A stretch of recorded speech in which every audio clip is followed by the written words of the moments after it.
My name is Nazneen, and I am working in the television production, film production industry. I've actually started to go in and maybe learn a lot more about my faith, and I guess that is as a result of 9/11 as well, which is, I think... How is that a result of 9/11? Well, because, you know, when you're sort of pushed to a corner and you're pointed at, you're going, well, what are they pointing at? So you decide to find out about the fate, and lo and behold, it's not what they say it is, and you embrace it. So I think in that way, for me, it was a very, very positive turn, because I'm like, and so, I mean, I took it upon myself. I was studying media anyway before, and I took it upon myself, and I said, I am never, if I have the capacity, going to allow for our religion to be misrepresented. I will try and make at least one bit of effort to sort of dent into the barrage of, like, sort of insults that are thrown into Islam, when it's literally coming from a point of ignorance. Because I had to go in, because, you know, you're sort of pushed to a corner and everybody's pointing bad, bad, bad, Muslim bad, Muslim bad. So you turn around and you're going to yourself, what is bad? I want to know. Of course, you know, you can go to the opposite end, and a lot of people will, like, completely reject who they are and, you know, embrace what is not bad.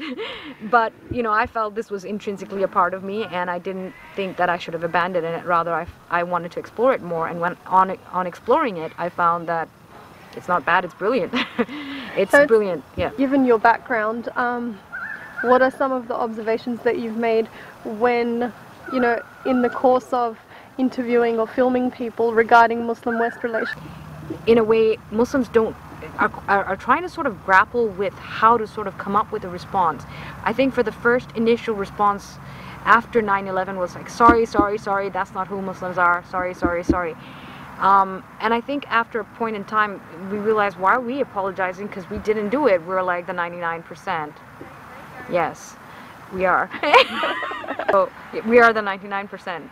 And why should we have to apologize? So from there's a more sort of active dialogue where it's like, well, why don't you get to know more about Islam? So what we'll do then is we will then try to inform you more about Islam. We'll open up our, you know, mosques, and or, you know, have more sort of Islamic information days, things like that, to that effect.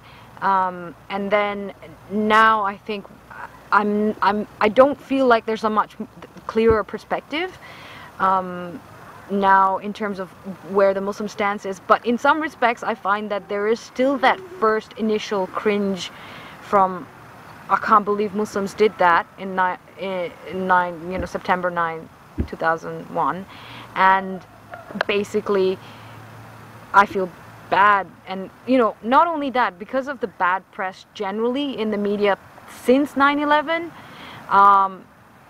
I guess Muslims just don't feel as confident, and perhaps I'm making excuses, but in many respects I don't feel like there's very much an ownership, in the sense that where they're saying that, well, we're Muslims and there's really nothing wrong with us or our faith.